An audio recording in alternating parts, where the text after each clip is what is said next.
นั่งยืนเดียวไปมาพัดมาหาพัดหาเจ้าอาจแต่งแปลงคือจุอันกันพระอาภิธรรมบัดเจ้าออกมาแต่งแปลงเอาดังงานตัวเอานี่ก็บ่ได้มาเป็นควรผลควรลำเพิงดังนี้แล้วเอาหัวจาก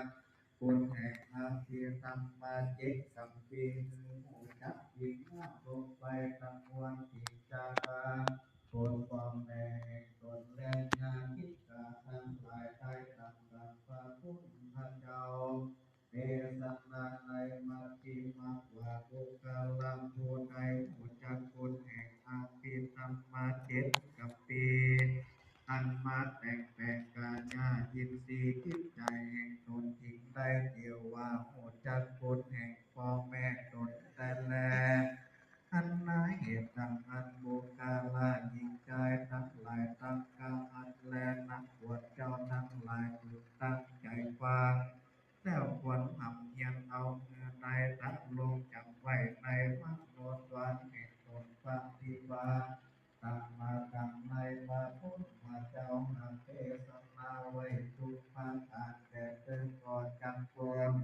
จากปีทุกตังมวลก่อยาจะแลนักโมพุทธานานาคาลังกาวาทาสา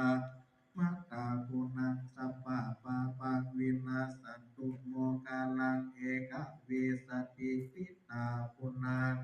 สัพพะปาปังวินาสันติปุกาลังสายาสัมพุทธาปุนังสัพพะปาปังวินาสันตุทากาลังอัตตติสติธรรมังปุนังสัพพะปาปังวินาสันตุญญากาลัง